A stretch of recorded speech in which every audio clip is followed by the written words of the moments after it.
Did you know? We spend almost a third of our life sleeping. Well, yes. Reduced sleep has negative effects on your hormones, exercise performance, and brain function. It can also cause weight gain and increase disease risk in both adults and children. In contrast, good sleep can help you eat less, exercise better, and be healthy. If you want to optimize your health, getting a good night's sleep is one of the most important things you can do. So, a person who weighs roughly 75 kilos can burn up to 45 calories per hour of sleep, as keeping your organs running, breathing, and circulating blood costs your body calories. Hello and welcome to the video on sleep disorders. Keep yourself tuned in till the end to know more on the quality of sleep, sleep hygiene practices, and common hacks to help you fall asleep within minutes of going to bed.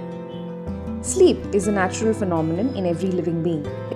This era of shift work cycle, change in the pattern of sleep, leads to newer sleep problems which needs basic understanding. In order to brief you about the basic concepts one needs to understand about sleep, this video emphasizes on the methods to identify and tackle various sleep disorders, as most of them can be addressed with changes implemented in your lifestyle alone.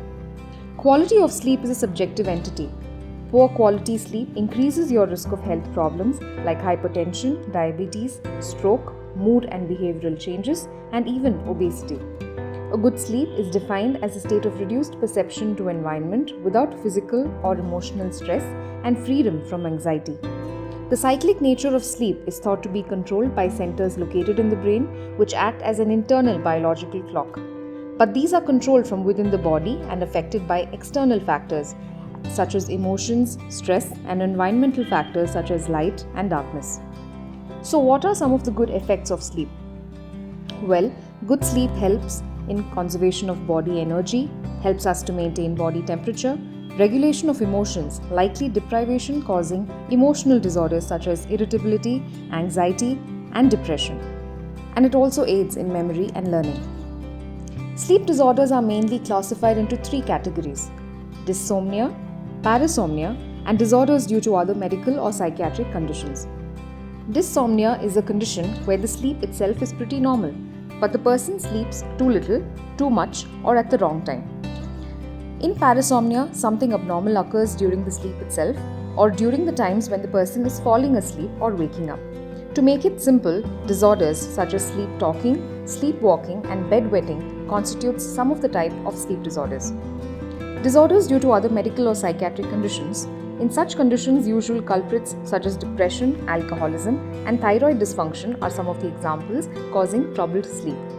Having said this, there are many sleep-related disorders yet to be explored. Repeated counseling and understanding the basic problems are much more necessary than describing a sleeping pill across the table for such patients. So with this briefing about sleep disorders, I've brought you some common hacks to help you sleep sooner and better. Don't stress about sleep. But don't stress yourself about getting adequate time in bed either. The more anxious you get about getting enough sleep, the more difficult it will be. Go get yourself exposed in the sun every morning. Your body has a natural timekeeping clock. Natural sunlight or even bright light during the day helps keep your rhythm healthy. This can improve daytime energy as well as the night and sleep quality and duration. While most research involves people with severe sleep disorders, invest some time in getting daily sunlight exposure, or if this is not practical, invest in an artificial bright light device or bulbs. Avoid long daytime naps. While short power naps of 10 to 15 minutes is beneficial to refresh your brain after a draining morning session at work, long or irregular napping during the day can negatively affect your sleep, especially if you're already on sleeping aids. Enhance your bedroom environment. To optimize your bedroom environment, try to minimize external noise, light, and artificial lights from devices like alarm clocks. Make sure your bedroom is a quiet, relaxing, and a clean place. Adapt yourself. Yoga, meditation, even prayer are some helpful tactics to train your mind to unwind. These quiet activities may help you slow your breathing and heart rate and drift off sooner. Keep a regular sleep-wake schedule. Clinging to your work, sleep, and wake schedule over the weekend may sound like torture to most of us. Therefore, staying up and sleeping in later than normal can change your body's natural clock in the same way that a cross-country travel does. Regular exercise.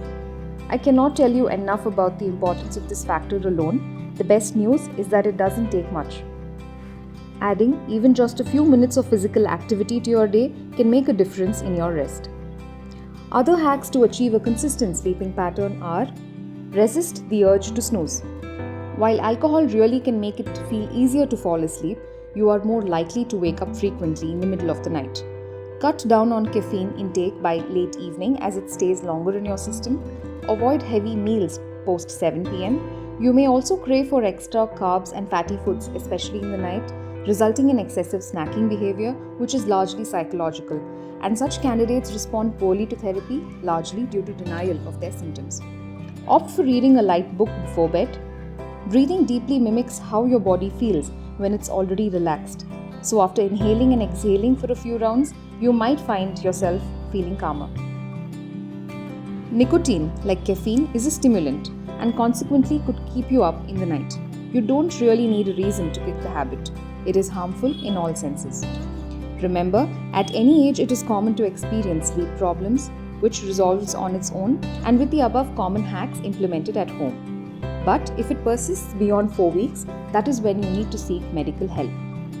Hope you enjoyed watching the video as much as I enjoyed making it. Do like, share and subscribe, and hit the bell icon to continue receiving notifications from the White Coat Doctor.